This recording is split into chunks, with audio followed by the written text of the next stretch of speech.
The sun had just begun to rise over the horizon, painting the sky with shades of orange and lavender. A cool breeze swept across the quiet campus of one of the oldest universities in New England. Students bustled about with backpacks, coffee cups, and hurried steps, each of them living inside a whirlwind of deadlines, grades, and expectations. Among them was Ethan Ross, a 27-year-old graduate student in philosophy. On the surface, Ethan was bright, articulate, and ambitious. But inside, he was restless, constantly overthinking, and drowning in self-doubt. His mind never stopped racing. Every night before sleep, Ethan replayed the day in loops. Did I say the right thing in class?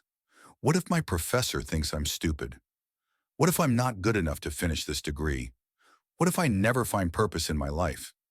It was as though his brain was a crowded subway at rush hour. Too many voices, too much noise, and no room to breathe. One morning after another sleepless night, Ethan stumbled into the philosophy department lounge where an old professor, Dr. Caleb Whitmore, sat sipping tea by the window. Dr. Whitmore was a retired faculty member, famous not for his academic awards but for the wisdom he carried like a quiet flame. "Rough night?" Dr. Whitmore asked without looking up from his steaming cup. Ethan forced a smile. "You could say that. My brain doesn't seem to have an off switch." Dr. Whitmore's eyes twinkled. "Ah, the curse of an overfilled mind. Sit, Ethan. Let me tell you a story." Ethan slumped into the chair, expecting some tired old lecture, but the professor reached for the teapot and two small cups. "Have you ever heard of the Zen master who welcomed a university professor to his home?" Dr. Whitmore began. Ethan shook his head. "The professor came seeking wisdom. The master poured him tea. The cup filled, then overflowed. Still, the master kept pouring. The professor cried, 'Stop! It's spilling everywhere!' The master calmly replied, 'Like this cup, you are full of your own opinions, doubts, and thoughts. How can I show you wisdom unless you first empty your cup?'" Ethan smirked. "That's a nice little parable, but how does it help with the chaos in my head?" Dr. Whitmore smiled. "Because your mind is just like that cup, overfilled, cluttered, drowning in noise. If you want to find clarity, meaning, even strength, you must first empty your mind." At first, Ethan dismissed the advice. Empty your mind? Sounds poetic, sure, but unrealistic. His mind was like a raging storm. He couldn't just press a delete on his thoughts. But later that day, as he walked across campus, he saw a group of freshmen struggling with heavy backpacks. One girl tripped, spilling books across the path. Ethan bent to help her, and in that moment, Dr. Whitmore's words returned. "Like the cup, you are full. How can you take more if you never let go?" He realized his thoughts were like that backpack. He carried them everywhere. Fears about the future, regrets about the past, the endless pressure to succeed. Each thought was a stone he kept adding to the load. No wonder he felt crushed. For the first time, Ethan wondered, what if I could actually take some of those stones out? That night, Ethan sat in his room with a notebook and pen. He decided to try what he called mental unloading. He wrote down every thought racing in his head. Within minutes, the page was a mess of words.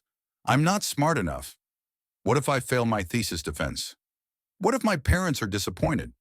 What if I waste my life?" Page after page filled until his hand ached. But as the notebook grew heavy, his chest grew lighter.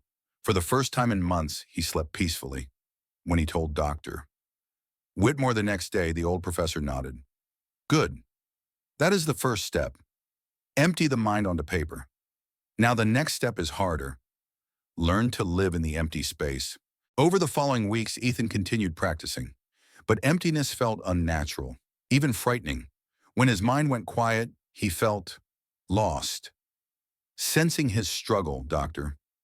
Whitmore invited him on a weekend hike into the White Mountains.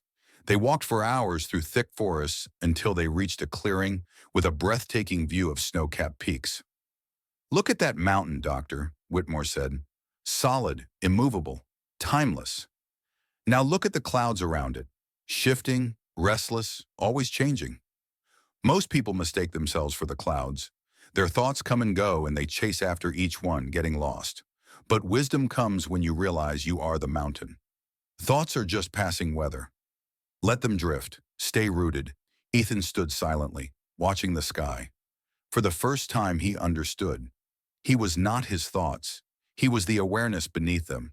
Back at campus, Ethan began experimenting with moments of stillness. Sitting by the river, breathing slowly, letting thoughts drift without grabbing them.